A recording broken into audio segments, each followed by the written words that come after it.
ॐ सहनाववतु सहनौ भुनक्तु सह वीर्यं करवावहै तेजस्विनावधीतमस्तु मा विद्विषावहै। ओम शांति शांति शांति।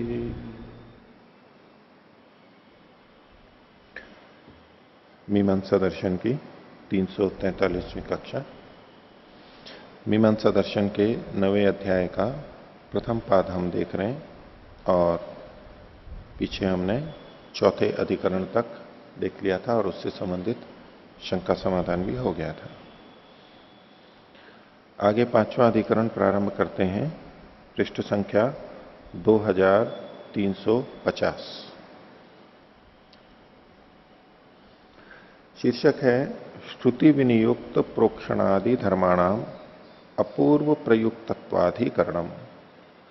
श्रुति से, वचनों से विनियुक्त जो प्रोक्षणादि धर्म हैं, और भी बहुत से धर्म हो सकते हैं, प्रोक्षण भी एक उसमें से धर्म है।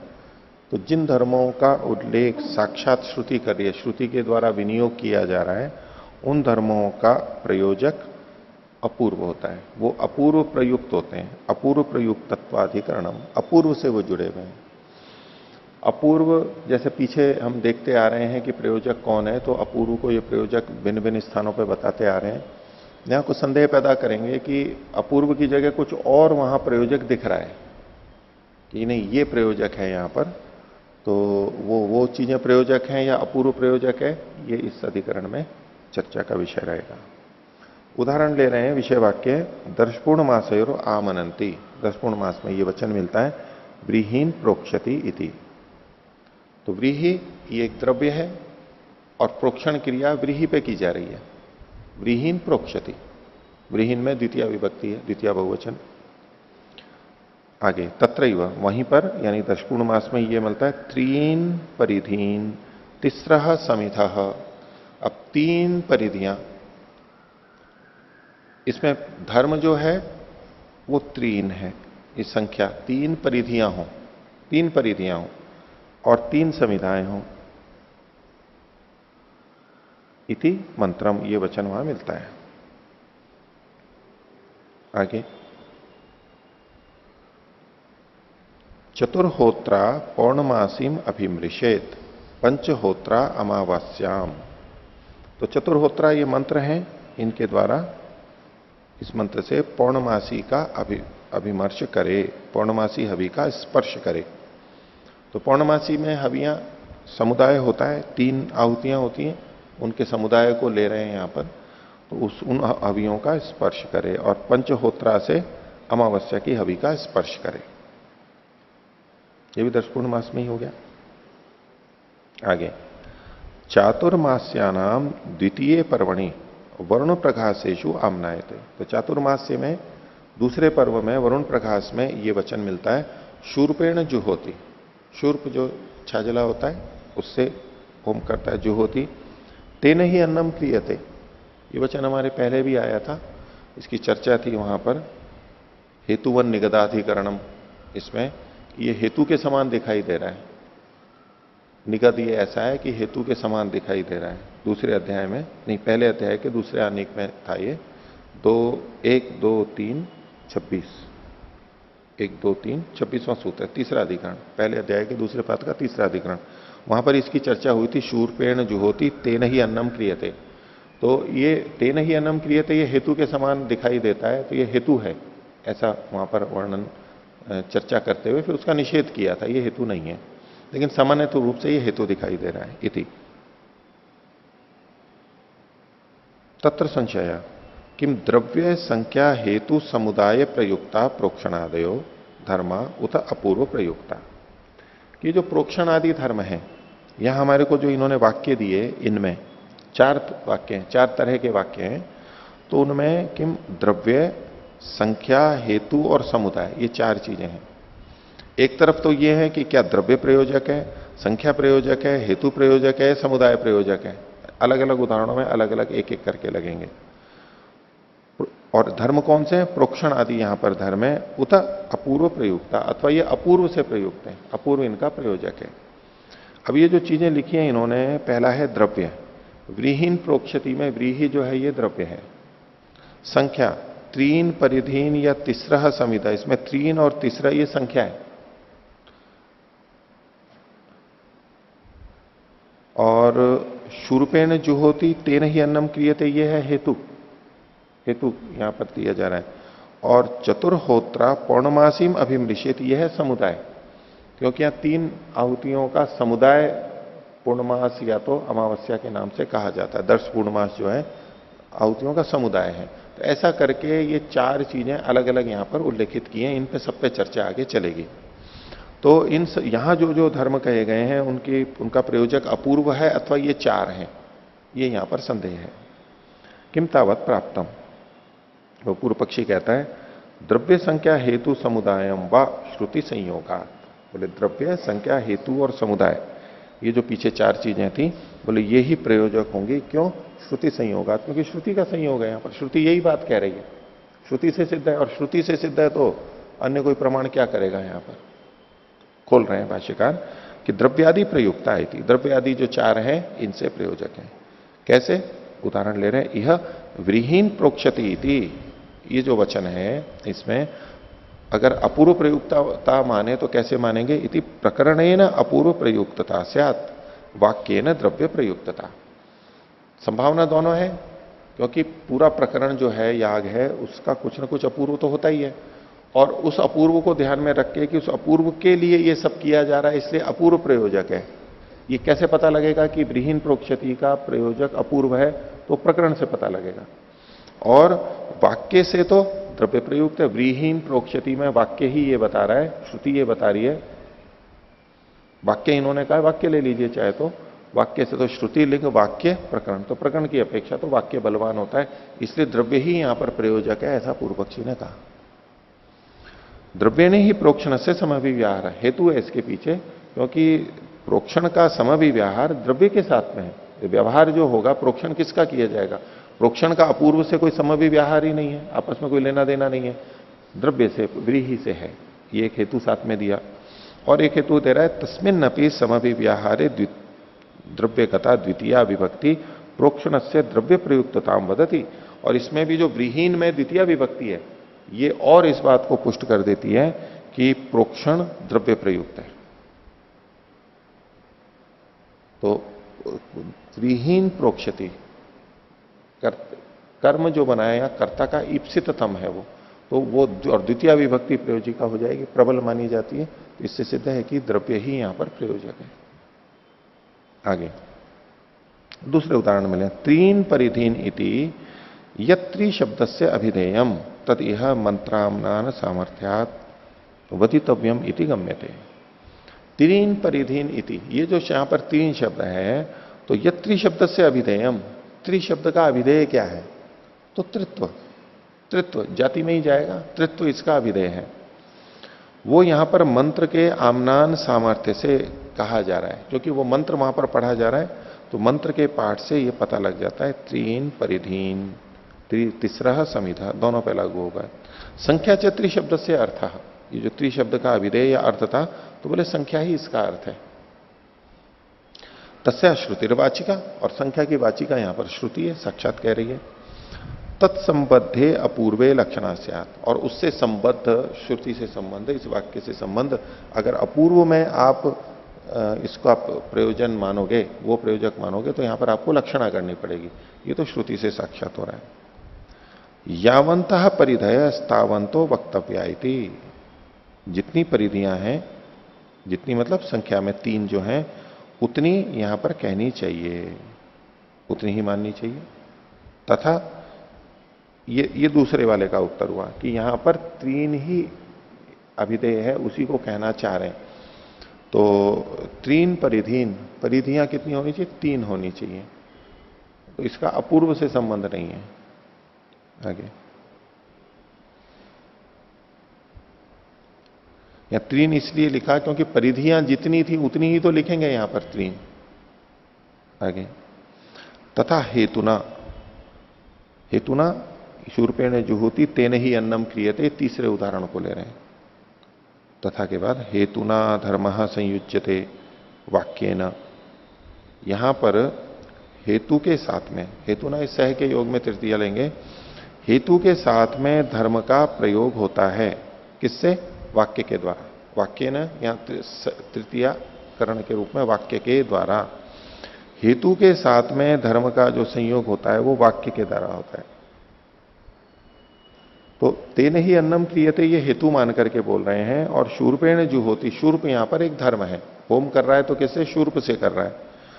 तो ये जो धर्म है हेतु के साथ में जुड़ जाता है, और लेकिन ये वाक्य के द्वारा जुड़ता है, क्योंकि ये शूर्पेण जुहोति और तेन ही अन्नम क्रियते, ये वाक्य हैं, ये आपस में जुड़ जाते हैं।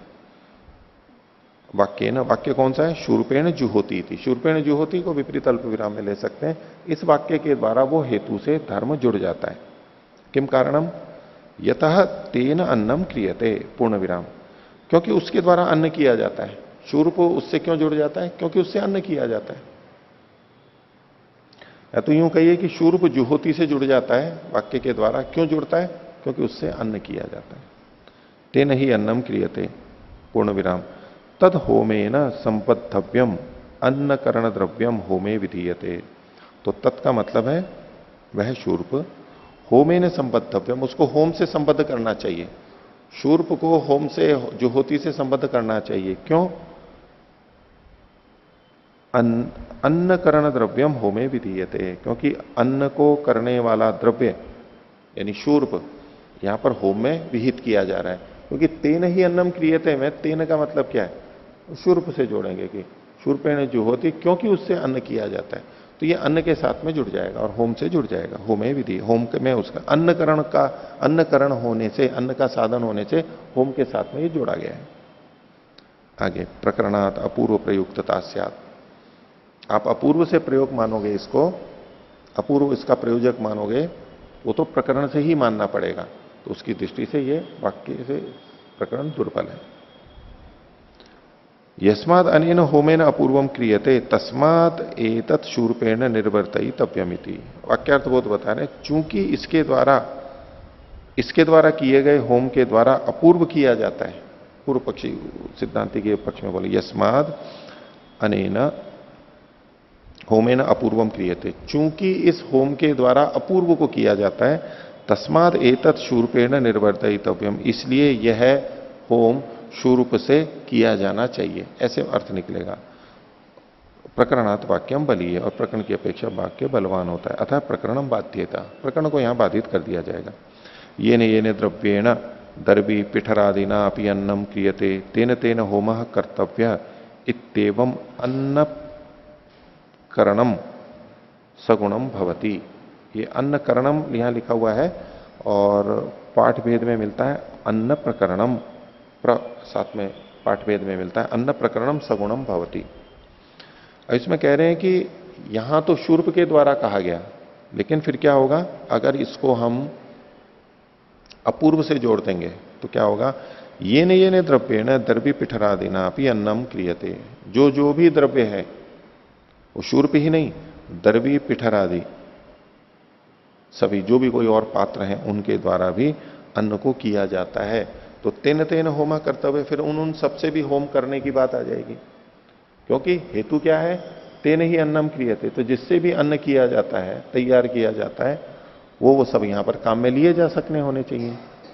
क्योंकि शूर्प का तो विधान है नहीं, वो शूर्प से तो प्रयुक्त धर्म है नहीं, सीधे सीधे तो उससे जुड़ नहीं, वो अपूर्व से जुड़ रहा है, इसलिए यहां पर विकल्प हो सकता है। इत्येवं अन्न प्रकरणम सगुणम भवति, तो इस ऐसा करने पे अन्न का जो प्रकरण है या तो अन्नकरण है वो गुण सहित हो जाता है। गुण मतलब ईशूरपादि से युक्त हो जाता है। इस पर सिद्धांति कह रहा है ननु प्रथमे अध्याय प्रतिषिद्धा हेत्वर्थता। ये जो आपने हेतु की बात कही, तो प्रथम अध्याय में तो हमने इसकी हेत्वर्थता खंडित की थी, निषिद्ध की थी। हेतुवन निगदाधिकरण, वो हेतुवत दिखाई दे रहे हैं लेकिन हेतु हैं, होते नहीं है। तो वहां पर इसके हेतुत्व का खंडन किया था इसी वाक्य के। बोले वो तो वहां पर खंडित हो ही चुका है, आप इसको हेतु के रूप में क्यों ले रहे हो? शूर्प से अर्थवादो अयम इत्युक्तम, ये शूर्प का केवल अर्थवाद है, प्रशंसा मात्र है, ये वहां पर कहा गया था।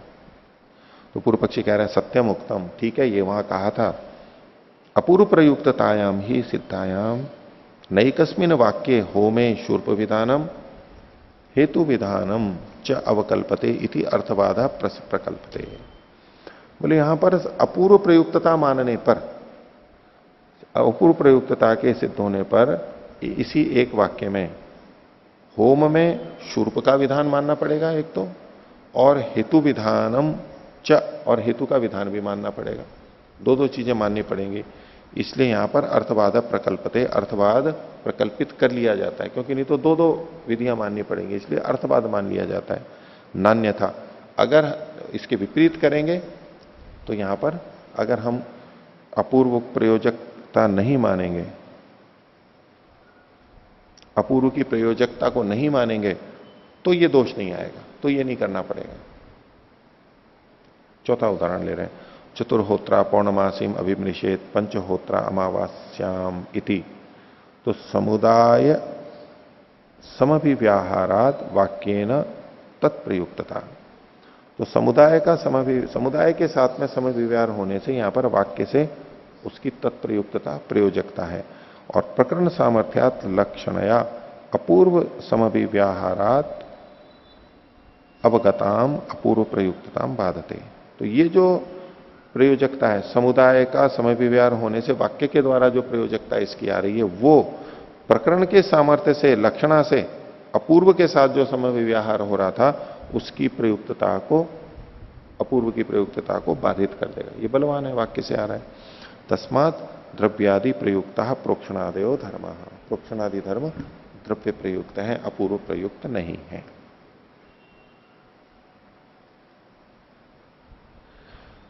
अगला सूत्र पूर्व पक्षी अपनी बात की पुष्टि कर रहा है। अर्थकारिते च द्रव्येण न व्यवस्था से।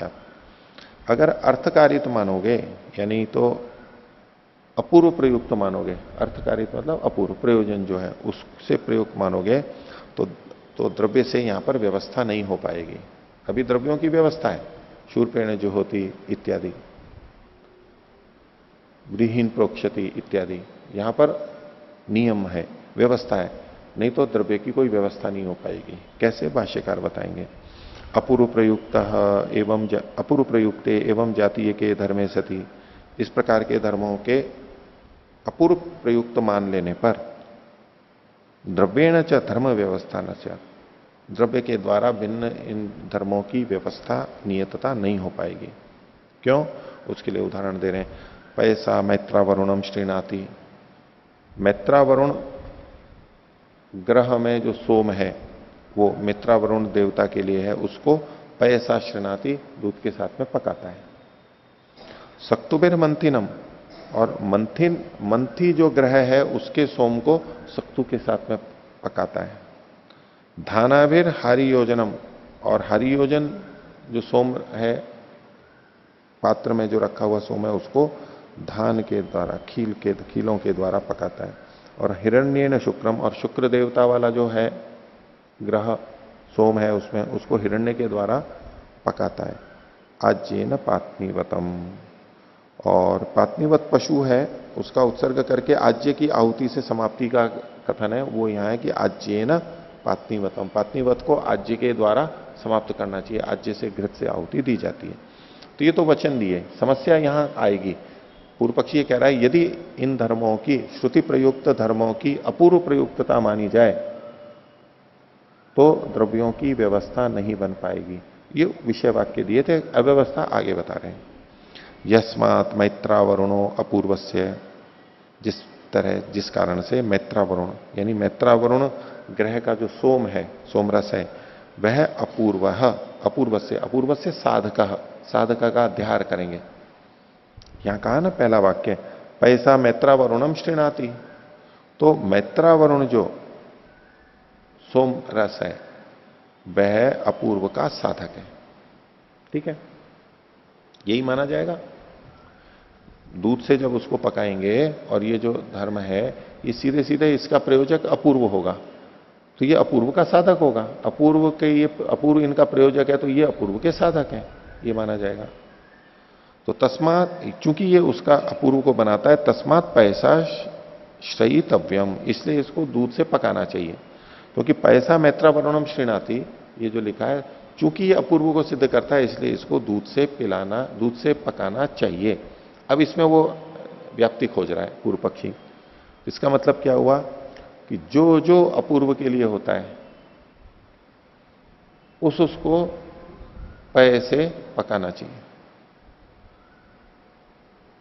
चूंकि मैत्रा वरुण अपूर्व के लिए है इसलिए दूध से पकाया जा रहा है। मैत्रा वरुण ग्रह में जो सोमरस है वो, ये सोमरस चूंकि मैत्रा वरुण सोमरस चूंकि अपूर्व के लिए है इसलिए उसको दूध से पकाया जा रहा है। तो दूध से पकाने में हेतु क्या है बन रहा है? अपूर्व प्रयुक्तता। तो अब इसमें से व्याप्ति क्या निकालेंगे कि जो जो अपूर्व प्रयुक्त होता है वह दूध से पकाया जाना चाहिए। पूर्व पक्षी ऐसा निकाल रहा है। ऐसा करके द्रव्य की अव्यवस्था को वो बता रहे हैं। देखिए आगे तो बोले ऐन्द्र वायवो अपि अपूर्वस्य है। बोले ऐन्द्र वायव ग्रह है, इंद्र और वायु देवता वाला जो ग्रह पात्र है उसमें जो सोम है वो भी अपूर्व के लिए ही है।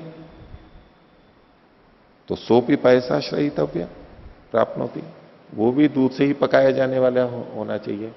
कहानी है, श्रुति नहीं है उसके लिए। श्रुति तो केवल मैत्रा वरुण के लिए ही दूध से पकाने की बात है। लेकिन पूर्व पक्षी कह रहा है यदि आप अपूर्व प्रयुक्तता मानोगे तो ऐन्द्र वायव जो है वो भी दूध से पकाया जाना चाहिए। हेतु वही है क्योंकि वो अपूर्व के लिए है। एवं सर्वाणी श्रयणादिनी सर्वेशम ग्रहणाम। तो और क्या क्या यहां पर कहा गया था? सक्तु कहा गया था, धान कहा गया था, हिरण्य कहा गया था। इन सब से पकाने की बात कही थी ना।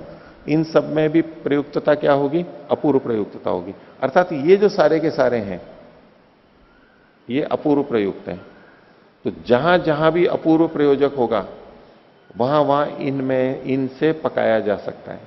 तो या तो समुच्चय प्राप्त होगा या विकल्प प्राप्त होगा। इससे भी पका सकते हैं, इससे भी पका सकते हैं। तो जिस समय में मैत्रा वरुण से अगर अपूर्व को प्राप्त करना है तो जरूरी नहीं है कि पय से ही पकाया जाए, क्योंकि दूसरे भी तो साधन है, धान आदि भी तो है, क्योंकि उनसे भी तो पकाने पे अपूर्व की प्राप्ति होती है। तो कोई भी किसी से होने लगेगा, ये कहना चाह रहा है सिद्धांति कि एवं सर्वाणी श्रयणादिनी, सब पकाने की चीजें कौन सी? पयः, सक्तु, धाना, हिरण्य, ये सब चीजें सर्वेशम ग्रहणम, सभी ग्रहों की प्राप्त होगी। जबकि यहां जो वचन मिल रहा है उसमें निश्चित ग्रह के लिए, निश्चित द्रव्य पाक के लिए लिखा हुआ है। बोले सबका सब प्राप्त होने लगेगा, ये अव्यवस्था होगी द्रव्यों की। तत्र मैत्रा वरुणादि ग्रहणम अविवक्षितम स्यात्। और ऐसे में मैत्रा वरुण जो ग्रह का यहां नाम किया गया ये अविवक्षित हो जाएगा। अभी तो पूर्व पक्षी कह रहा है कि अगर यही प्रयोजक हुए तब तो विवक्षित होगा कि पय से मैत्रा वरुण में ही पकाया जाएगा। विवक्षा है, विधि की जा रही है। और जब इसकी जगह अपूर्व को ले लेंगे तो ये अविवक्षित हो जाएगा। ये केवल उपलक्षण मात्र होगा मैत्रा वरुण। भाई कोई भी ले लो किसी, ये तो उपलक्षण मात्र है। जब हम उपलक्षण मात्र लेते हैं तो वो जो शब्द पड़ा हुआ होता है वो अविवक्षित होता है। यद्यपि वो संग्रहित होता है उसमें, लेकिन ऐसा नहीं कि इसी में करना है, ये नियम हट जाता है, व्यवस्था हट जाती है, किसी में भी कर सकते हैं। बोले ऐसा प्राप्त होने लगेगा, ये अनिष्ट को बता रहा है पूर्व पक्षी। तत्र मैत्रा वरुणादि ग्रहणम अविवक्षितम स्यात् तस्मादपि द्रव्यादि प्रयुक्ता प्रोक्षणादय इति। तो इससे भी ये सिद्ध होता है कि प्रोक्षणादि जो है वो द्रव्यादि से प्रयुक्त है। इसका उत्तर सिद्धांति दे रहा है 13वें सूत्र में, अर्थो वा स्यात् प्रयोजनम इतरेशाम अचोदनात् तस्य च गुणभूतत्वात्। तो अर्थो वा स्यात् प्रयोजनम अल्पविराम इतरेशाम अचोदना अल्पविराम तस्य च गुणभूतत्वात्। तो प्रयोजन जो है यानी प्रयोजक जो है वो तो अर्थ यानी अपूर्व ही हो गई। क्यों? तस्य च गुणभूतत्वात्, तस्य मतलब द्रव्य से, जो द्रव्य है उसके गुणभूत होने से, द्रव्य गुणभूत है इसलिए वो प्रयोजक नहीं हो सकते। इतरेशाम अचोदनात्, अन्यों के कथन न होने से। अन्य मतलब जो द्रव्य आदि हैं, अपूर्व के अतिरिक्त जो अन्य द्रव्य आदि हैं उनके प्रयोजक का कोई वचन नहीं मिलता है, वचन से नहीं प्राप्त होता है वो। भाष्य वा शब्द पक्षम व्यावर्तयति न द्रव्यादि प्रयुक्ता भवेयो, ये द्रव्यादि से प्रयुक्त नहीं होने चाहिए। किम तर्हि अर्थ एषाम प्रयोजनम, अपूर्व ही इनका प्रयोजक है। अर्थ का मतलब क्या है, सूत्र में चूंकि अर्थ कहा इसलिए यहां इन्होंने कहा अर्थो इति अपूर्वम ब्रूमः, अर्थ का मतलब यहां पर अपूर्व। तदर्थास्ते, ये जो सारे द्रव्य हैं उस अपूर्व के लिए हैं।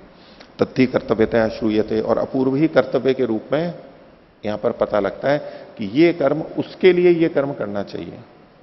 तद्धि कर्तव्यतया श्रूयते तदिति कर्तव्यतया अनुबध्यते।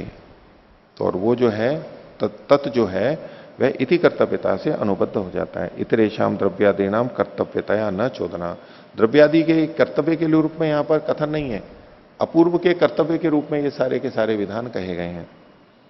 तो पूर्व पक्षी पूछता है किम तरही, इससे क्या हुआ, तो अर्थस्य गुणभूतत्वेन, तो अर्थ के गुणभूत होने से, किम तरही अर्थ से गुणभूतत्वेन, किम तरही को पूछने पे सिद्धांत ही बोल रहा है ये, अर्थस्य गुणभूतत्वेन अर्थम प्रति अपूर्वम प्रति गुणभूतानाम एशाम श्रवणम। अर्थ के प्रति, इसी को खोल दिया, अपूर्व के प्रति इन गुणभूतों का यहां पर श्रवण होता है। पूर्व पक्षी पूछता है कीमत है, इससे क्या हुआ, सिद्धांत कहता है यद्यवम, अगर ये है तो अकर्तव्यानाम इति कर्तव्यतया नास्ति संबंध इति। तो जो अकर्तव्य है, ये द्रव्य आदि जो है ये अकर्तव्य है, अपूर्व तो कर्तव्य है, करने योग्य है, सिद्ध करना है, साध्य है, ये द्रव्य साध्य नहीं है। तो अकर्तव्य के रूप में ये सब होंगे तो इति कर्तव्यता से इनका संबंध भी नहीं होगा। इति कर्तव्यता का उनसे संबंध होगा जो कर्तव्य है, कर्तव्य के साथ में इति कर्तव्यता का संबंध होता है, क्योंकि इति कर्तव्यता का मतलब ही है कि इस तरह करना चाहिए, इस तरह सिद्ध करना चाहिए। तो जो कर्तव्य ही नहीं है वो इति कर्तव्यता उसके साथ में नहीं जुड़ेगी, संबंध नहीं होगा। इस पे पूर्व पक्षी कहता है ननु ब्रीह्यादि समभिव्याहारात तैर्हि संबंध। बोले प्रोक्षण आदि का समभिव्याहार आपस में कार्य तो आप व्रीहि से ही करोगे, तो व्रीहि आदि के साथ समभिव्याहार से व्रीहि के साथ ही इसका संबंध है। और तत्र द्वितीया व्रीहि समुदाय प्रयुक्तता गम्यते, और वहां द्वितीया से, ये द्वितीय श्रुति है, श्रुति से, द्वितीय मतलब द्वितीय श्रुति से व्रीहि समुदाय, व्रीहि ये द्रव्य हो गया, द्रव्य के समुदाय की प्रयुक्तता जानी जा रही है, स्पष्ट है। लिंग वाक्याभ्याम संख्या हेतु प्रयुक्तता, और वहां पर लिंग और वाक्य के द्वारा, लिंग का मतलब है पुल्लिंग और स्त्रीलिंग, तीन और तीसरा, पीछे जो आया था तीन परिधया और तीसरा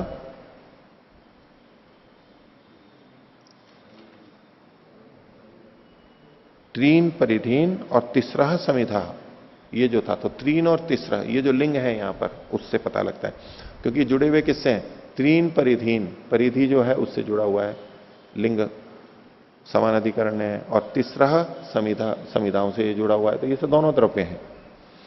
तो पूर्व पक्षी कह रहा है लिंग वाक्य, लिंग से स्त्रीलिंग पुल्लिंग से और वाक्य से संख्या हेतु प्रयुक्तता, इनको दो अलग अलग तरह से देखेंगे। लिंग के साथ में, लिंग के कारण से तो संख्या प्रयुक्तता रहेगी, लिंग के आधार पर संख्या की प्रयुक्तता है, ये एक वाक्य उदाहरण हुआ। और वाक्याभ्याम हेतु प्रयुक्तता, ये जो तैर्हि अन्नम क्रियते है, उसको जोड़ेंगे तो ये वाक्य के साथ में जुड़ा हुआ है, वाक्य के कारण से यहां पर हेतु प्रयुक्त के रूप में है। इस पे सिद्धांत कहता है नेत्या, ऐसा नहीं है। एवं सती फलम कल्पनीयम स्यात्, बोले अगर आप ऐसा करोगे तो फल की कल्पना करनी पड़ेगी, दोष दिखा रहा है। यद्यपि पूर्व पक्षी ने ये सारा बताया, वाक्य प्रबल है, श्रुति प्रबल है प्रकरण की अपेक्षा, लेकिन सिद्धांति उसके ऊपर ये दोष दे रहा है कि ऐसा करोगे तो फल की कल्पना करनी पड़ेगी, अपूर्व की कल्पना करनी पड़ेगी, इनका अलग अपूर्व आपको मानना होगा। तो अलग अपूर्व करेंगे तो ये गौरव होगा, तो उसकी अपेक्षा प्रकरण से ही इस अर्थ को ले लेना सरल है। ऐसे में प्रकरण बलवान हो जाएगा, श्रुति आदि में अपूर्व की फल की कल्पना करने से ये दुर्बल हो जाते हैं, ये बताया। तो एवं सती फलम कल्पनीयम स्यात् तस्माद अपूर्व प्रयुक्तता, इसलिए अपूर्व ही इनका प्रयोजक है। पूर्व पक्षी कहता है इसमें ननु एवं अपि सती अपूर्वोपकार कल्पयितव्य, बोले ऐसा होने पर भी अपूर्व का उपकार तो आपको कल्पित करना पड़ेगा, आपको भी तो कल्पना करनी पड़ेगी। सिद्धांति ने पूर्व पक्षी को कहा था कि आपको फल की कल्पना करनी पड़ेगी, पूर्व पक्षी कह रहा है कि इन धर्मों से अपूर्व का उपकार होता है, आपको इसकी कल्पना करनी पड़ेगी। फल यानी अपूर्व की तो कल्पना नहीं करनी पड़ी, लेकिन इनसे अपूर्व का उपकार होता है, इसकी आपको कल्पना करनी पड़ेगी। कल्पना का दोष तो आपके भी आ रहा है। तो ननु एवं अपि सती अपूर्व नहीं, हाँ अपूर्वोपकार कल्पित, अपूर्व का उपकार आपको कल्पित करना पड़ेगा। सिद्धांत कह रहा है सत्यम कल्पनीय कल्पयितव्य, ठीक है, इसकी तो कल्पना करनी पड़ेगी, लेकिन प्रकृति ने तो एक वाक्यता नीत्वा, लेकिन प्रकृति से प्रकरण से एक वाक्यता को प्राप्त करते हुए वो वहीं जाकर के जुड़ जाएगा। त्वत्पक्षे तो अप्रकृतेन फल वचनेन एक वाक्यता से, फल के साथ आपको भी एक वाक्यता करनी पड़ेगी, लेकिन अप्रकृत फल वचन से, जो फल प्रकरण में कहा नहीं गया है उस फल की कल्पना करके उस फल से आपको जोड़ना पड़ेगा। और मेरे द्वारा तो अपूर्व की के साथ में जोड़ना पड़ेगा, अपूर्व के साथ जोड़ने की कल्पना करनी पड़ेगी, लेकिन अपूर्व की तो कल्पना नहीं करनी पड़ेगी। आपको दो कल्पनाएं करनी पड़ेंगी, पूर्व पक्षी कह रहे हैं फल की कल्पना और फिर इसको फल से जोड़ना, दो कल्पना करनी पड़ेगी। हमारे यहां केवल जोड़ने की कल्पना है, फल तो वहां पर लिखा हुआ है, प्रकृत है, इसलिए मेरा पक्ष बलवान है।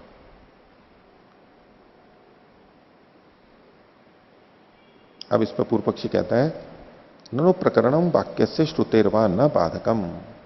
बोले यहां पर जो प्रकरण है वो वाक्य और श्रुति का बाधक तो है नहीं, आप क्यों बलवत्ता मान करके और उसको खींच रहे हो, आपस में तो बाधक है नहीं है। तो सिद्धांति कहता है सत्यम अबाधकम, ये जो प्रकरण है ये बाधक नहीं है, लेकिन फलाभावात्तु भवदीय पक्षो मुच्यते, लेकिन आपके पक्ष में फल का अभाव होने से, फल का कथन नहीं है, इसलिए वो पक्ष छोड़ा जा रहा है। तस्मिन् अनर्थक्येन अविवक्षिते प्रकरणवता प्रयोग वचनेन अपरिपंथि प्रोक्षणादि विधायिष्यते। तो इसमें कह रहे हैं तस्मिन् अनर्थक्येन अविवक्षिते, अनर्थकता के अविवक्षित होने से, अनर्थकता के द्वारा सार्थकता नहीं होने से, अविवक्षित हो जाने से, प्रकरणवता प्रयोग वचनेन, प्रकरण में जो प्रयोग वचन है उसके साथ, अपरिपंथी प्रोक्षणादि विधायिष्यते। अपरिपंथी मतलब बिना बाधा के, अबाधक प्रोक्षणादि का विधान कर दिया जाएगा। नहीं तो ये अनर्थक हो जाएंगे, अगर इनका कोई प्रयोजन नहीं होगा तो ये अनर्थक हो जाएंगे। तो तस्मिन् अनर्थक्येन अविवक्षिते, अनर्थक के से ये अविवक्षित होने पर अनर्थकता होने लगेगी तो ये अविवक्षित हो जाएंगे, तो वो दोष आएगा। तो प्रकरण वाले प्रयोग वचन से ये निर्बाध अबाधक रूप से प्रोक्षणादि विहित कर दिए जाएंगे। पूर्व पक्षी कह रहा है अपूर्व संबंधे भी तदीयैर्व्रीह्यादिभिरेव धर्मा प्रयुज्यते। बोले आप अपूर्व के साथ इनका संबंध मान भी लो, इन धर्मों का अपूर्व को इनका प्रयोजक मान भी रहे हो, तो भी उन्हीं व्रीहि आदि से ही इन धर्मों का प्रयोजन को आप संबंध तो करोगे। प्रोक्षण तो आप व्रीहि का ही करोगे, भले ही अपूर्व से आप जोड़ रहे हो, अपूर्व से तो आप जोड़ोगे नहीं। तो अपूर्व संबंधे भी तदीय व्रीह्यादि भी रेव धर्म प्रयुज्यते, ये धर्म तो प्रोक्षण धर्म तो व्रीहि आदि के साथ ही प्रयुक्त किया जाएगा। सिद्धांत कहता है किम एवं भविष्यति, बोले इससे क्या बात है, क्या हो जाएगा। पूर्व पक्षी कहता है द्रव्यादि संबंधश्चैवं ही न अवज्ञातो भविष्यति, इससे ये द्रव्यादि के साथ में संबंध है, इसकी अवहेलना नहीं होगी। न अवज्ञातो भवति, अवहेलना नहीं होगी, तिरस्कृत नहीं होगा। द्रव्यादियों के साथ जो संबंध है वो तिरस्कृत नहीं होगा। आप यदि अपूर्व से जोड़ोगे तो द्रव्यादि से जो संबंध है वो तिरस्कृत होने लगेगा, अवहेलित होगा। नीचे इसमें अर्थ में संशोधन कर लीजिए।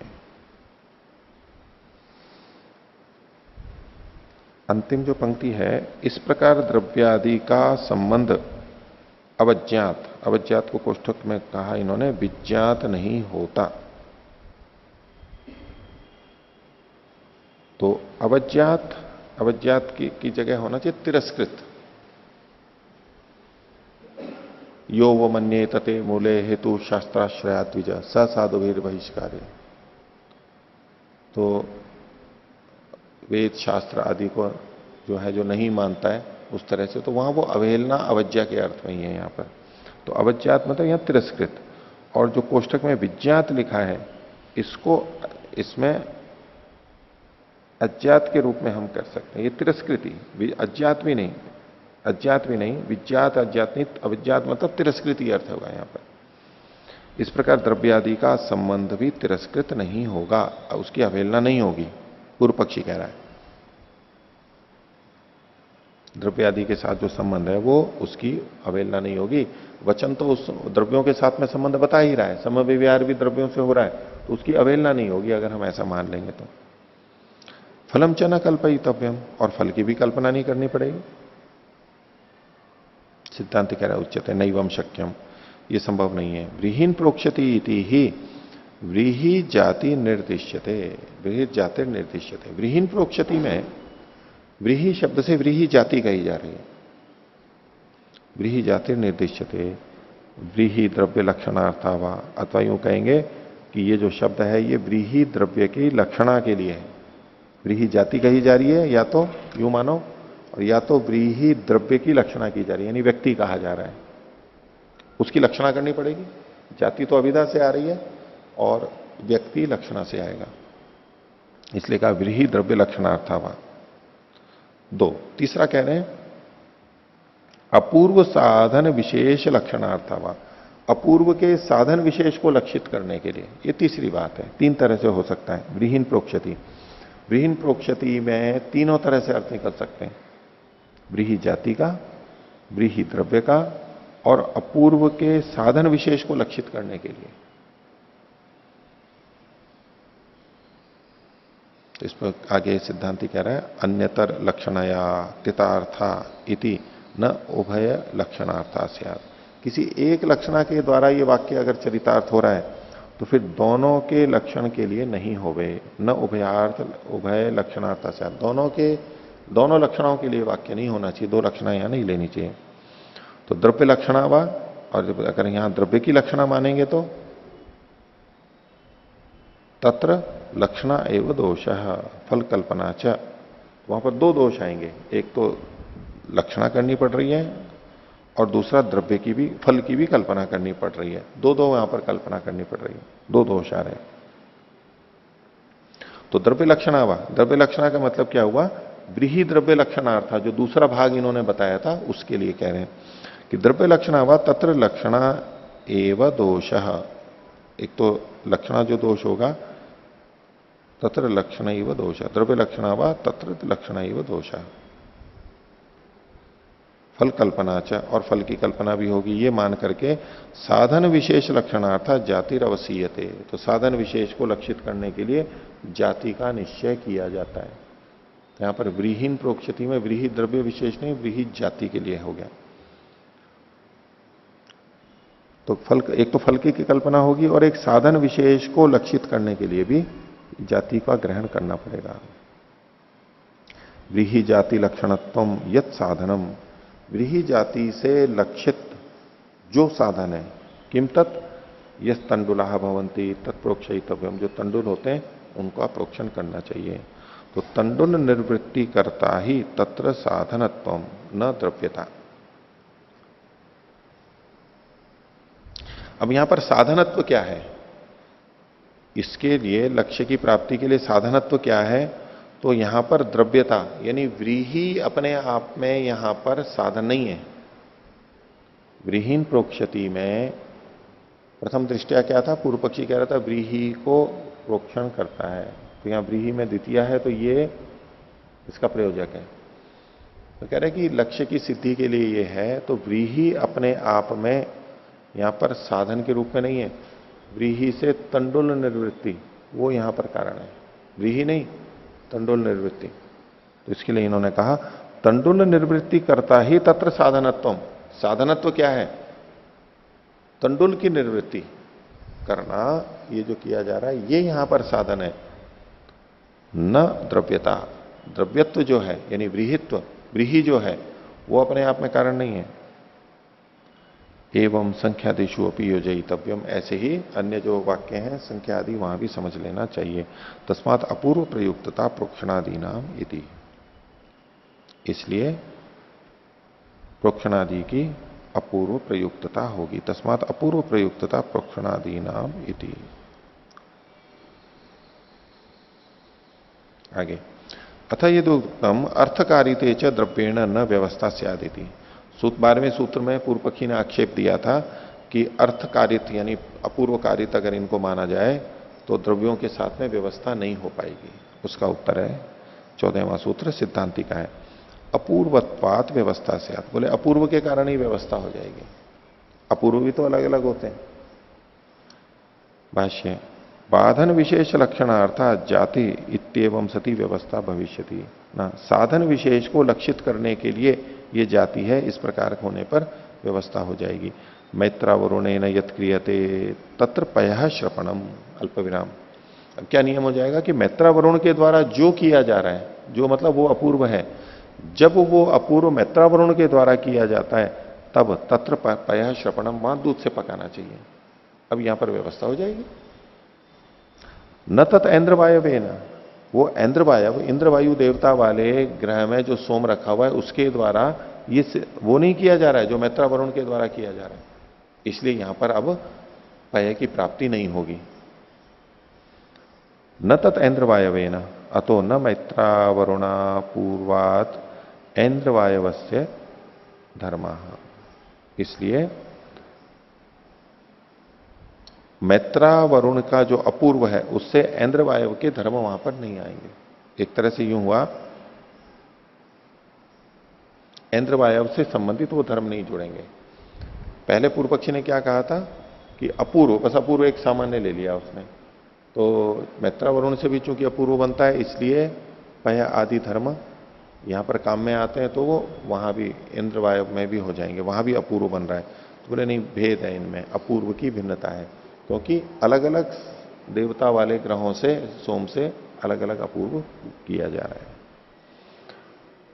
आगे, अपूर्वो ही ऐन्द्रवायव, ऐन्द्रवायव का अपूर्व अपना अलग है, तस्मात अपूर्वत्वात व्यवस्था स्यादि थी। तो अपूर्व के आधार पर ही व्यवस्था हो जाएगी, सबके अपने अलग अलग अपूर्व हैं। पूर्व पक्षी अपूर्व सामान्य को लेकर के खंडन कर रहा था, सिद्धांति ने अपूर्व विशेषों को लेकर के समाधान किया है। 15वां सूत्र सिद्धांति का यह है, तत्प्रयुक्तत्वे च धर्मस्य सर्व विषयत्वम। तो अगर ऐसा माना जाए तो, द्रव्य प्रयुक्तता मानी जाए तो उसके खंडन में है। अगर ये जो प्रोक्षण आदि है ये द्रव्य प्रयुक्त माने जाएं तो धर्म के यानी प्रोक्षण आदि जो धर्म है उनके सर्व विषयत्व, सभी विषयों में वो प्राप्त होने लगेंगे।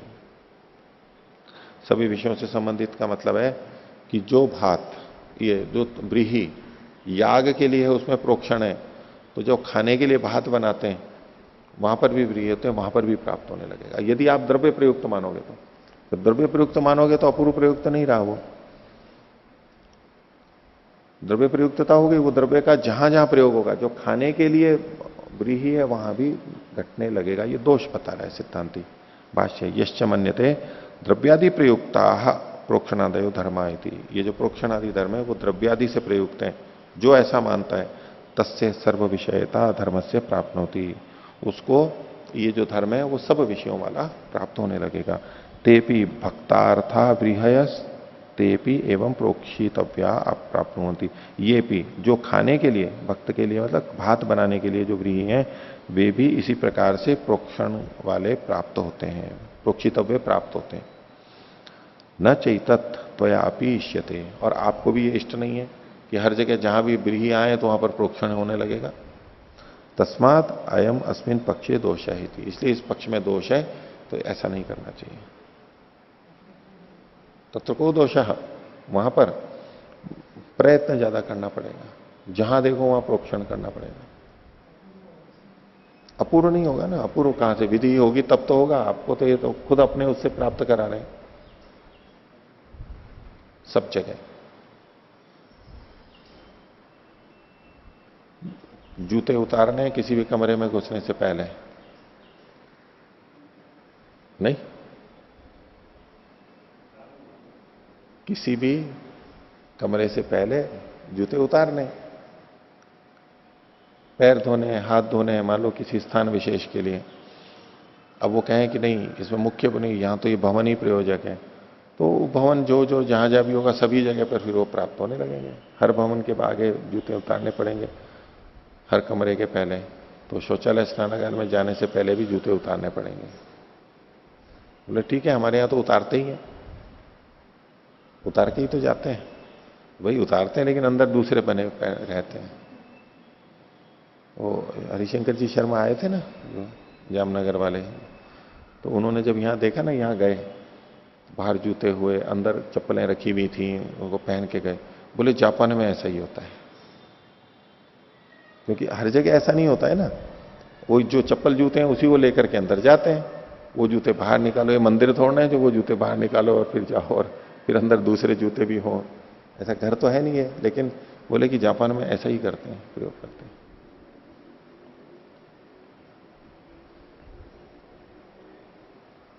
अब उनको नहीं पता है कि ये जापान से सीख करके आए हैं।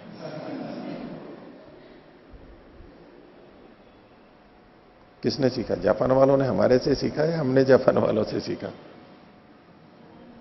हम तो वेद के मानने वाले हैं, तो हम तो कहीं से कहां से सीखेंगे? लोग हमारे से सीखेंगे।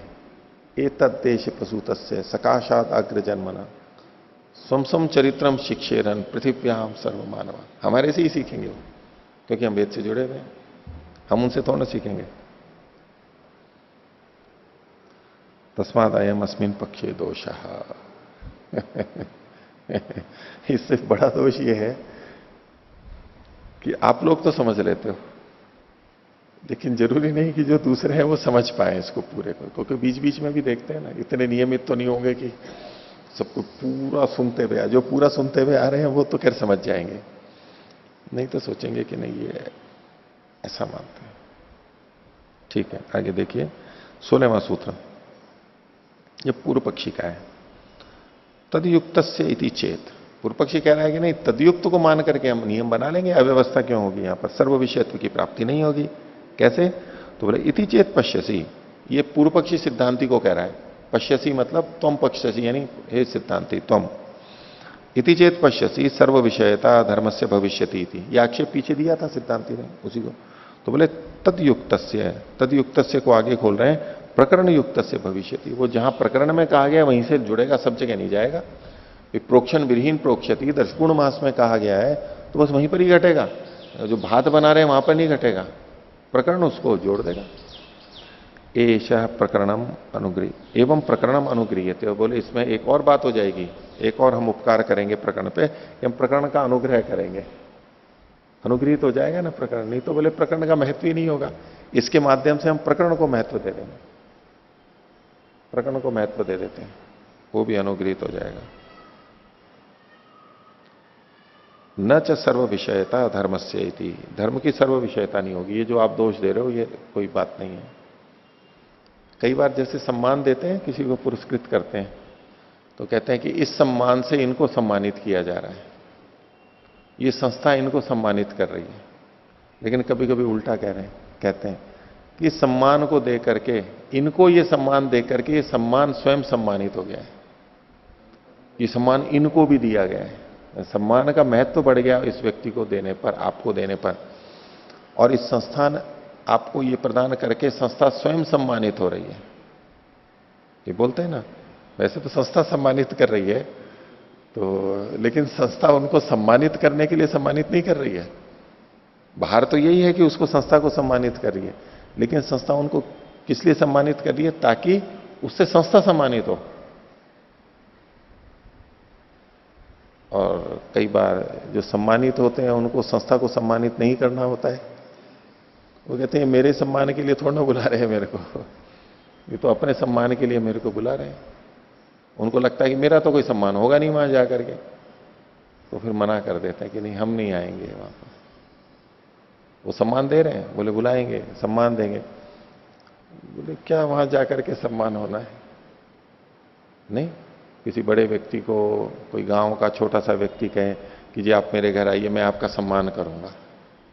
तो क्या सम्मान करेंगे? तो एक माला पहना देंगे, खाना वाना खिला देंगे, ये सम्मान होगा। बोले जी मैं आपका सम्मान करूंगा, आप आइए मेरे पास, मैं तो आपको सम्मान के लिए बुला रहा हूं। लेकिन वो अपने सम्मानित के लिए कि मेरे पास, मेरे घर पे ये ऐसा व्यक्ति आया, इतना बड़ा व्यक्ति आया, उनका सम्मान करना प्रयोजन नहीं है उसका। बोले सम्मान प्रयोजन है तो यही कर दो ना आप, बोले नहीं जी, घर पे जरूर आना है, घर पे सम्मान करना है। घर पे क्यों सम्मान करना है? घर पे क्यों सम्मान करना है? तो सम्मानित होने के लिए करना है। तो जो इसको समझते हैं समव्यवहार को, तो कहते हैं कि आप सम्मान के लिए बुला रहे हो तो आपको इतने रुपए देने पड़ेंगे, क्योंकि आप तो मेरा सम्मान कर ही नहीं रहे हो, मैं आपका सम्मान कर रहा हूं, मैं आपके सम्मान के लिए आ रहा हूं। तो वो फिर वहां पर कुछ चीजें जोड़ते हैं कि नहीं, इतने लाख रुपए आपको देने तो मैं आ जाऊंगा, तो आप मेरे को सम्मान कर लेना। तो वो भी सोचे बड़ी विचित्र बात है, मैं एक तो इनका सम्मान कर रहा हूं और उल्टा पैसे और देने पड़ रहे हैं मेरे को, क्योंकि वहां पर गणित दूसरा चल रहा होता है, गणित दूसरा चल रहा होता है। क्योंकि वो उनको सम्मानित करने के लिए आ रहा है, बड़ा व्यक्ति उनके घर पे उनको सम्मानित करने के लिए आ रहा है, इसलिए उनको देना पड़ता है। गणित चलता है ना।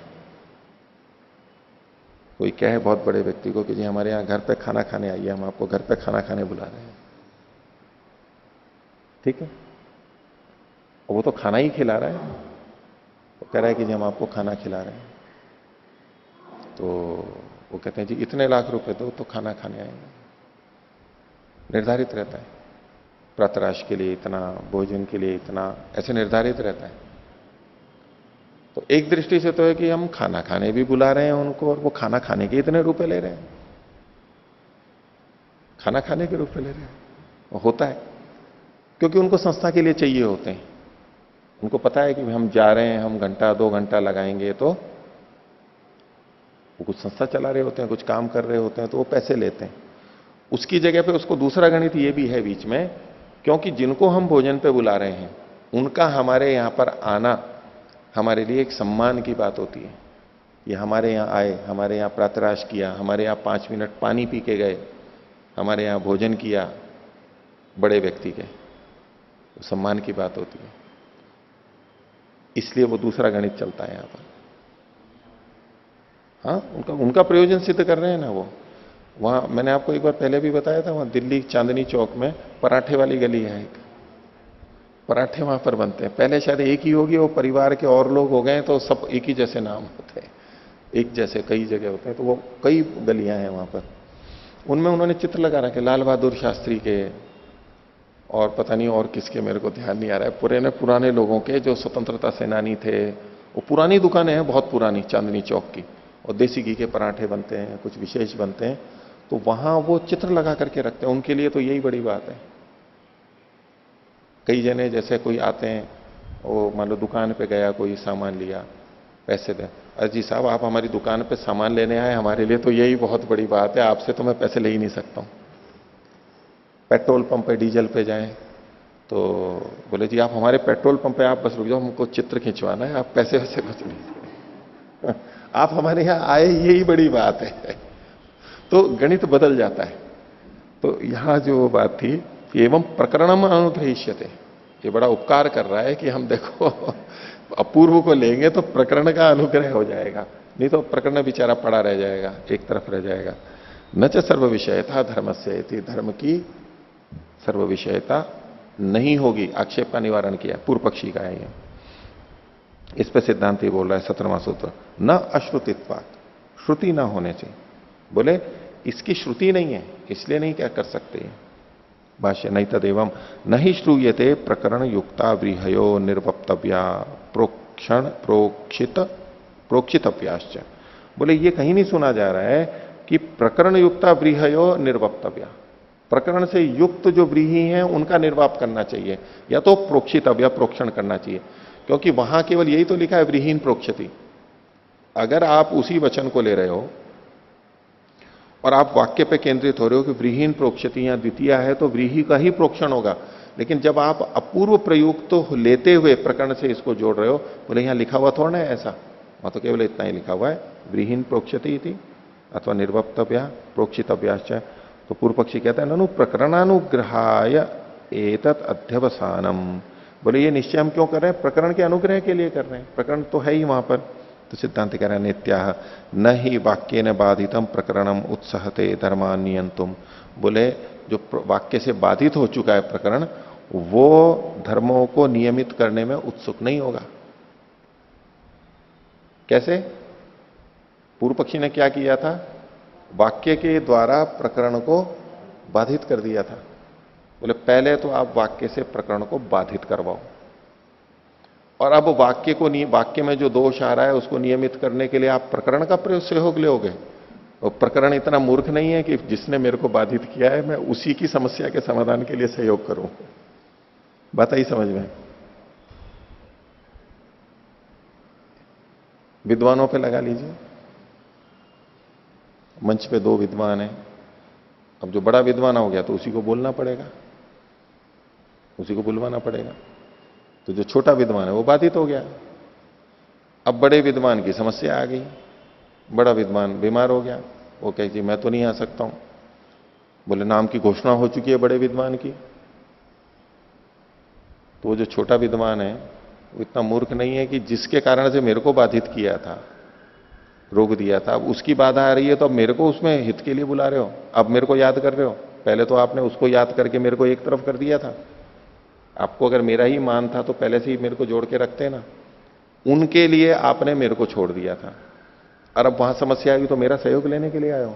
जिसने मेरे को एक तरफ कर दिया, जिसके कारण से मैं एक तरफ हो गया, उसका मैं सहयोग कैसे करूंगा?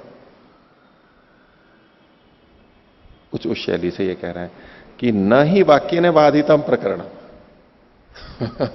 ये जड़ है लेकिन एक तर्क है ना, युक्ति है ना। भाई आप चलो मंच पे नहीं आए लेकिन किसी को बुलाना है, एक को हां कर दी कि भाई आपको आएंगे, और उसने भी हां कर दी, ठीक है मैं आऊंगा, उसके लिए तैयारी भी कर ली। फिर कोई बड़ा किसी ने हां कर दी कि भाई मैं आऊंगा, अब दो को बुला नहीं सकते, तो आयोजकों ने कहा कि जी अब तो वो आ रहे हैं तो अब आपको तो हम नहीं कर सकते, जबकि प्रकरण का हक बनता था। पर जब विरोध हो गया तो उसने मना कर दिया। और फिर बाद में वो बड़े वाले ने बोले जी मेरे को तो अचानक, उनको और किसी बड़ी जगह जब बड़े जाते हैं उनको कहीं और ले गया कोई और कहीं आ गया, वो तो अवसर देखेंगे जब ऐसे ही चलते हैं। इधर मना कर दिया उसने, इन्होंने अवसर देके उनको लिया था, वो उन्होंने कहीं और अवसर देके इनको छोड़ दिया। अब ये बीच में रह गए, क्या करें? तो कहेंगे जी आ जाइए आप। तो बोले नहीं, वो तो आपने उनको बुलाया था ना, उसको तो याद है कि उनको बुला करके मेरे को मना किया था इन्होंने, हाँ करके भी। बोले नहीं, उनको बुलाया था ना आपने। बोले नहीं जी वो आ नहीं रहे, उनको कुछ जरूरी काम हो गया, दूसरा कार्यक्रम उनका बड़ा आ गया। तो बोले नहीं, आप उन्हीं से ही लो, उन्हीं से ही समाधान करवाओ, आप मेरे पास क्यों पहले तो अवहेलना कर दी, पहले तो अवहेलना कर दी, और अब आप उसका सहायता लोगे। तो उसके लिए कह रहे हैं न ही वाक्य ने बाधितम प्रकरणम, जो वाक्य से बाधित प्रकरण है, बाधित हो गया जो हो गया, न उत्साहते धर्मान नियम, तुम धर्मों को नियमित करने में उत्सुक नहीं होगा। बोले अब आप वाक्य से ही समाधान कराओ, अपना सारा जो समस्याएं आ रही हैं उसी से कराओ, मेरे को क्यों पूछने आए हो? आर्किटेक्ट हैं और हैं, वहां मिस्त्री हैं, वहां सब जगह काम करता है। एक के पास गए, उसने कहा कि जी इतने रुपए लगेंगे, हमने उसको छोड़ के दूसरे कर्म तकनीशियन को ले लिया। अब उससे हुआ नहीं, अब समस्या आई, फिर क्या? बोले नहीं अब तो उसी से जाके पूछना पड़ेगा। तो बोले आप तो मेरे को छोड़ के वहां गए थे ना, अब करवाओ उसी से। और या फिर लेगा तो वो फिर ज्यादा पैसे लेगा, वो पूरा अपना लेगा, नहीं तो करेगा नहीं, क्योंकि छोड़ करके गया था उसको, सामने वाला अवहेलित करके गया था, वो नहीं लेगा। ऐसे आगे अथापि ना बाध्यते, बोले अगर बाधित ना भी करे, सज्जन भी तो होते हैं ना कुछ लोग, उसको मान भी ले तो अथापि न बाध्यते तथापि न प्रकरण से निवेशतुम सामर्थ्यमस्ति है विशेषतुम। हाँ, बोले अगर ये बाधित नहीं भी करे, मान लो वाक्य यदि प्रकरण को बाधित नहीं भी कर रहा है तब भी, उस स्थिति में अथापि न बाध्यते, यानी विरोध नहीं है तो बाधित नहीं कर रहा है, तथापि न प्रकरण से विशेषतुम सामर्थ्यमस्ति। ये जो प्रकरण का वाक्य को विशेषित करने का सामर्थ्य नहीं है। इस वाक्य रचना में थोड़ा है, प्रकरण से विशेषतुम सामर्थ्यम न अस्ति। मतलब एक तो यह है कि प्रकरण का विशेषित करने का सामर्थ्य नहीं है, मतलब प्रकरण दूसरे को विशेषित नहीं कर सकता, प्रकरण दूसरे को विशेषित नहीं कर सकता। एक है कि प्रकरण से विशेषतुम, प्रकरण संबंधी प्रकरण को विशेषित करने का सामर्थ्य नहीं है। किसका? वाक्य का। दो तरह से अर्थ हो सकते हैं इसमें। तो इसमें नीचे देखिए व्याख्या की चौथी पंक्ति बीच में से, तब भी प्रकरण की विशेषित कर, हाँ, प्रकरण को लिखा है। प्रकरण को विशेषित करने का सामर्थ्य नहीं है। अब प्रकरण को विशेषित करने का सामर्थ्य नहीं है मतलब यहां पर विशेषण कोई और है और प्रकरण विशेष्य है। प्रकरण विशेष्य है और विशेषण कोई और है, लेकिन ये ठीक नहीं है। प्रकरण को की जगह का कीजिए। प्रकरण का विशेषित करने का सामर्थ्य नहीं, प्रकरण विशेषण बनेगा और विशेष्य दूसरी चीज बनेगी वाक्य। प्रकरण विशेषण के रूप में यहां पर है, तो इसलिए को की जगह का कर लीजिए। अब नीचे आइए, इसी में का सामर्थ्य नहीं है। कर्तव्य रूप से ही कोष्टक में प्रकरण की अपेक्षा न रखते हुए वह क्रियमाण प्रोक्षण आदि, ये प्रोक्षण आदि ठीक नहीं है, वह क्रियमाण प्रकरण कहा जाता है। कर्तव्य रूप से ही यानी प्रकरण की अपेक्षा न करते हुए वह क्रियमाण प्रोक्षणादि, प्रोक्षणादि तो यहां पर ठीक नहीं है, कहा जाता है। एक मिनट इसको देखिए। हाँ, प्रकरण अन्यों को विशेषित नहीं कर सकता है, ये आगे की पंक्तियों से भी स्पष्ट हो जाएगा।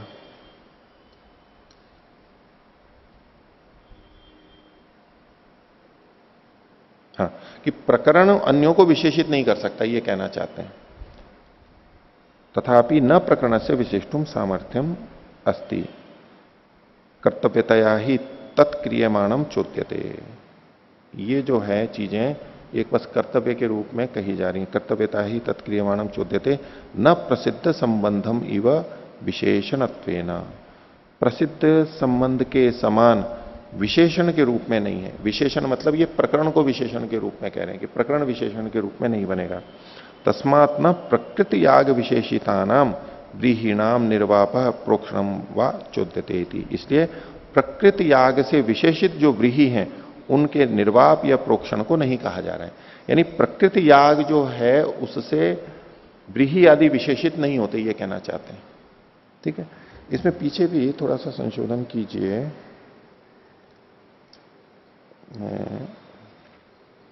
हाँ, पिछले पृष्ठ पे आइए, 2354 पृष्ठ पे आइए। वहां नीचे पंक्ति के तो मैंने करा दिया था, इसमें व्याख्या में ऊपर से तीसरी पंक्ति देखिए, नीचे वाली व्याख्या में कोष्ठक में है ऐसा फलाभाव से मुक्त होने पर। तो फलाभाव में अभाव को हटा दीजिए, फल से मुक्त होने पर, इतना ठीक है। ऐसा फल से मुक्त होने पर या ऐसा फलाभाव होने पर, या तो फलाभाव कीजिए या फलाभाव से मुक्त होने पर, क्योंकि इसमें ऊपर की पंक्ति देखिए आप, फलाभावात्तु भवदीय पक्षो मुच्यते। फलाभाव के कारण से आपका पक्ष छोड़ा जाता है।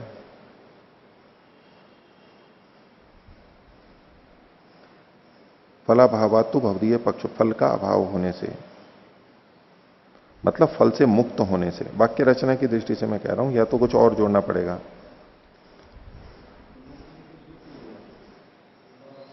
युक्त होने पर, प्रोक्षणादि के अनर्थक्य से अविवक्षित होने पर, हाँ, या तो युक्त करेंगे, ठीक है, या तो फलाभाव से युक्त करेंगे। इसी तरह नीचे देखिए, इसी पंक्ति इससे अगली में, अनर्थक्य से अविवक्षित होने पर प्रकरण वाले प्रयोग वचन से बाधक, बाधक की जगह यहां पर अबाधक आना चाहिए, प्रयोग वचन से अबाधक प्रोक्षणादि का विधान करेगा। क्योंकि संस्कृत में जो लिखा है ना, प्रयोग वचने न अपरिपंथी प्रोक्षणादि, अपरिपंथी का मतलब है अबाधक।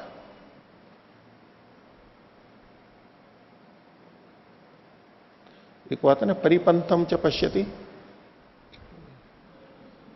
है, परिपंथम च तिष्ठति। हाँ, परिपंथम च तिष्ठति, क्या मतलब है उसका? परिपंथम च, व्याकरण में आता है ये, परिपंथम च तिष्ठति। हाँ, बीच में ठहरता है।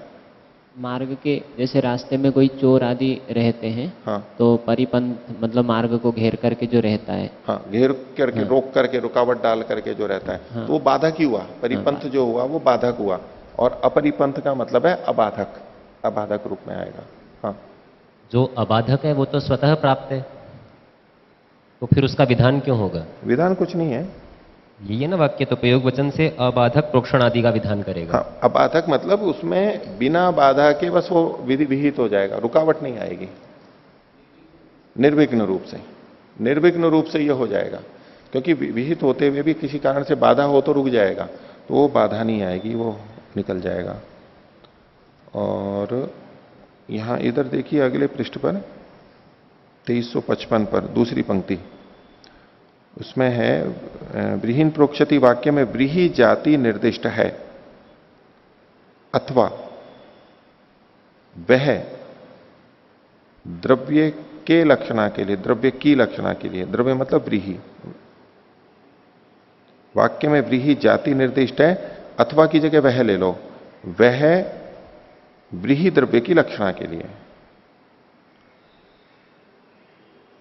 एक मिनट, अथवा नहीं, वो अथवा करके वहां लिखा हुआ है इन्होंने, अथवा वह, अथवा को मैंने काट दिया, वैसे अथवा है ऊपर।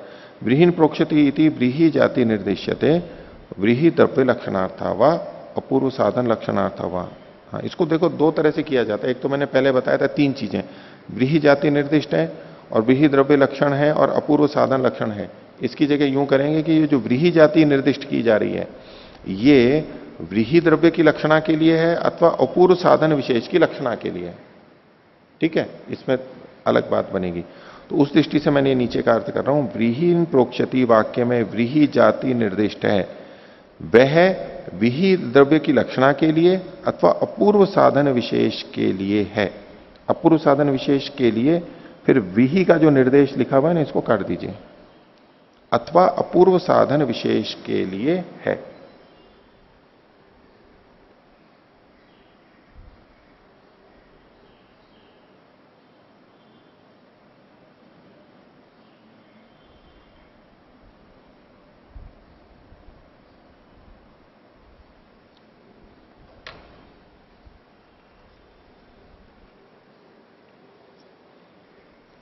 न अश्रुतित बात। आगे देखिए, पूर्व पक्षी कह रहा है अधिकारादिति चेत, बोले नहीं, यहां पर प्रकरण विशेषक हो जाएगा अधिकार के कारण से। बोले इति चेत पश्यसी न प्रकरणम विशेषकम व्रीहीणाम इति, प्रकरण जो है व्रीही का विशेषक नहीं है। देखो इससे एकदम स्पष्ट हो जाता है पीछे वाली जो बात थी कि व्रीही प्रकरण का, प्रकरण को विशेषक के रूप में, विशेषण के रूप में यहां पर लिया गया है। तो न प्रकरणम विशेषकम व्रीहीणामिति, ये बात ठीक नहीं है। ये अगर आप ऐसा देखते हो तो बाढ़म ठीक है, अधिकारात ज्यास्यति अध्वर्यु, अधिकार से अध्वर्यु इस बात को जान लेगा। बोले ठीक है, यहां नहीं लिखा, लेकिन जिसका अधिकार चल रहा है, प्रकरण चल रहा है, तो अध्वर्यु जान लेगा। ये जो प्रोक्षण या निर्वाप आदि है वो यहीं पर ही करना है, जहां भोजन करते हैं वहां पर नहीं करना है, अध्वर्यु समझ लेगा इतना, इसमें कोई दिक्कत नहीं है। इमे भक्तार्था इमे कार्यार्था, वहां जो व्रीही रहते हैं कर्मकांड में ही, क्योंकि भात भी बनना होता है वहां पर दक्षिणा के लिए रूप में, अनवाहार्य पचन और उस सब में, और यहां पर भी काम में पुरोडाश के रूप में भी काम में आता है। तो इमे भक्तार्था इमे कार्यार्था, वो अपने आप जान लेगा कि ये भात बनाने के लिए है, खाने के लिए है, और ये कार्य के लिए, आहुति के लिए है। तत्र कार्यार्थान प्रोक्षयिष्यति इति, जो कार्य के लिए हैं, याग के लिए, उनका प्रोक्षण करेगा, बाकी का वो नहीं करेगा। इस पर सिद्धांति कहता है तुल्येषु नाधिकार स्यात् अल्प विराम अचोदितश्च संबंध अल्प विराम पृथक सत्ताम यज्ञार्थेन अभिसंबंध तस्मात् यज्ञ प्रयोजनम। तो कहता है कि तुल्येषु नाधिकार स्यात्, बोले जब तक ये कर रहे हैं तब तक कोई, वो तो तुल्य है, उसमें कोई अधिकार का भेद नहीं हो सकता है, भाष्य में बताएंगे। वहां पर कुछ अलग अलग नहीं होता है, इकट्ठे ही होते हैं वो व्रीही, इसलिए तुल्येषु ना अधिकारे साथ अचोदितश्च संबंध, और यहां जो संबंध है वो स्पष्ट रूप से कहा नहीं गया है। पृथक सत्ताम यज्ञार्थे ना अभी संबंध, और उसकी पृथक सत्ता किस लिए होती है, यज्ञ के लिए, अलग से जो करेंगे तो वो अपूर्व यज्ञ के लिए ही मानना पड़ेगा, इसलिए यज्ञ प्रयोजनम, यज्ञ यानी अपूर्व ही यहां पर प्रयोजक होगा। तुल्या एते व्रीहय, बोले जितने भी व्रीह हैं वहां तो समान है। य एव भक्तार्थ त एव कर्मार्थ, जो भात के लिए है वही कर्म के लिए, उसमें कोई ऐसा निश्चय नहीं होता है ये कर्म के लिए जाएंगे और ये भात के लिए जाएंगे, इकट्ठे रखे रहते हैं, कोई सा भी ले सकते हैं वहां से। न पृथक केचित कर्मार्था नामा, वहां पर कोई अलग से कर्म के लिए नहीं रखे हुए होते हैं। इस पर पूर्व पक्षी कहता है ननु ये निरुक्ता ते कर्मार्था, बोले जिनका निर्वाप कर लेंगे वो तो कर्म के लिए ही हो जाएंगे, शुरू में भले ही इकट्ठे रखें लेकिन निर्वाप करने के बाद में तो वो कर्म के लिए हो जाएंगे। तो सिद्धांति कहता है सत्यम भवे देता, ठीक है वो निर्वाप किए हुए कर्म के लिए हो जाएंगे। प्रोक्षणादिशु दोषो न भवती, तो ऐसे में प्रोक्षणादि में दोष नहीं होगा। तो सिद्धांति कहता है कि सत्यम भवे देता, बोले ठीक है ये ऐसे में तो दोष नहीं होगा। किसमें? प्रोक्षणादिशु दोषो न स्यात्, प्रोक्षण में तो दोष नहीं होगा, क्योंकि प्रोक्षण किसका किया जाएगा? जिसका निर्वाप किया गया है उसका प्रोक्षण किया जाएगा। तो प्रोक्षण की तो सर्व विषयता नहीं होगी, सिद्धांति स्वीकार कर रहा है। पहले था ना कि फिर तो सर्व विषयता होगी, इसने कहा कि अध्वर्यु अलग से कर लेगा उसके लिए। तो बोले ठीक है प्रोक्षण धर्म की तो सर्व विषयता नहीं होगी, जो कर्मार्थ है उसी में लगेगा। तो प्रोक्षणादिशु दोषो न स्यात्, निर्वापे तो दोष है, लेकिन निर्वाप में तो दोष आएगा, क्योंकि निर्वाप में तो अभी अलग हुआ ही नहीं है। जब कर्मार्थ अलग हो चुके हैं तब तो प्रोक्षण विशिष्ट हो जाएगा, लेकिन जो निर्वाप है, निर्वाप भी तो एक धर्म है, निर्वाप भी तो एक धर्म है। निर्वाप से पहले तो वो अलग कर्म के लिए हुए नहीं थे, तो निर्वाप तो सबके लिए हो जाएगा, निर्वाप में तो फिर भी दोष आ जाएगा। न तत्र केचन प्रकृता विद्यन्ते, वहां पहले से कोई प्रकृत अलग से नहीं रखे हुए हैं। पृथक सत्ताम यज्ञार्थे न निर्वाप श्रूयेत, तो ये जो इस बीच में ये शाम का अध्याय करते हैं, न तत्र केचन प्रकृता विद्यन्ते ये शाम पृथक सताम, जिनके अलग होने पर यज्ञार्थे न निर्वापा श्रूयते, वो यज्ञ के लिए हैं, अब उन्हीं में निर्वाप होगा, पहले से अलग से नहीं रखे हुए हैं। कथम? तो कहते हैं क्यों? अपरेण गार्हपत्यम प्रागीशम अनोवस्थितम भवति तस्य दक्षिणम चक्रम आरुह्य आनसो अधिनिर्वपति इति, ये वचन है। तो अपरेण गार्हपत्यम, गार्हपत्य के अपर भाग यानी पश्चिम भाग में गार्हपत्य अग्नि होती है, तो पूरे के दृष्टि से देखें तो गार्हपत्य अग्नि पश्चिम में होती है, आवनीय पूर्व में होती है। तो वो जो गार्हपत्य है इसके भी पश्चिम में, पश्चिम दिशा में प्राग, और उसके पूर्व की तरफ अब जाएंगे, नहीं उससे पहले प्राची दिशा की ओर, पश्चिम में प्राची दिशा की ओर। तो अप्रेण गार्हपत्यम प्राग ईशम अनह, और अनह जो है वो जो रथ है, शकट है, जो गाड़ी है, वो कैसे होनी चाहिए? उसकी जो ईशा है वो पूर्व की तरफ होगी, उसका मुख पूर्व की तरफ होगा। प्राग ईशम अनो अवस्थितम भवती, वो वहां लगा हुआ रहता है, गार्हपत्य के पश्चिम है लेकिन पूर्व की तरफ मुख करके, ईशा का अग्रभाग जिसका पूर्व दिशा की तरफ, ऐसा। तत्से दक्षिणम चक्रम आरूह्य, अब उसके दाहिने चक्के पे, पहिए पे खड़ा होकर के, गाड़ी ऊंची होती है, गाड़ी में से निकालना है, निर्वाप करना है व्रीहि को, तो सीधे सीधे ले नहीं पा रहे होंगे या सुविधा नहीं होगी तो चक्के पे चढ़ जाते हैं, जैसे बच्चे लेते हैं ना, सीढ़ी तो होती नहीं है तो क्या करते हैं, पहिए पे ही चढ़ करके ले लेते हैं। तो इसके दाहिने पहिए पर चढ़ना होता है, दक्षिण भाग वाले में, दक्षिण दिशा वाले में। तो तस्य दक्षिणम चक्रम आरूह्य आनसो अधिनिर्वपति, उसके रथ से, उस शकट से उसका निर्वाप करता है। तो तस्मात् धर्म से सर्व विषयतम प्राप्त होती। अब ये जो धर्म है निर्वाप वाला, ऐसे करना चाहिए, ये यहां खड़ा होगा, वो किस पे लगेगा? सब पे लग रहा है ना, जितना भी व्रीहि है सब पे लग रहा है ना, कि वो शकट में रखा हुआ हो, वो पश्चिम दिशा में हो और शकट पूर्व दिशा की तरफ हो, उसके दक्षिण पहिए पे खड़े होकर के फिर निर्वाप करे। ये जो सारे के सारे धर्म है ये किस पे लग रहे हैं? सब पे लग रहे हैं, इनकी सर्व विषयता का तो दोष आएगा। तो तस्मात् धर्म से सर्व विषयत्व प्राप्नोति एवं, निर्वाप का, निर्वाप और निर्वाप से जुड़े हुए धर्मों का, पूर्वेण हेतुना अपूर्व प्रयुक्तत्व प्रोक्षणादि नामिति, और पूर्व हेतु से तो अपूर्व प्रयुक्तत्व प्रोक्षणादि का होता है। सिद्धांति का जो अपना मत है उसके अनुसार तो इनकी अपूर्व प्रयुक्तता होती है। तो ये अधिकरण यहीं पर ही समाप्त होता है। आज का पाठ इतना ही रखते हैं। प्रणव।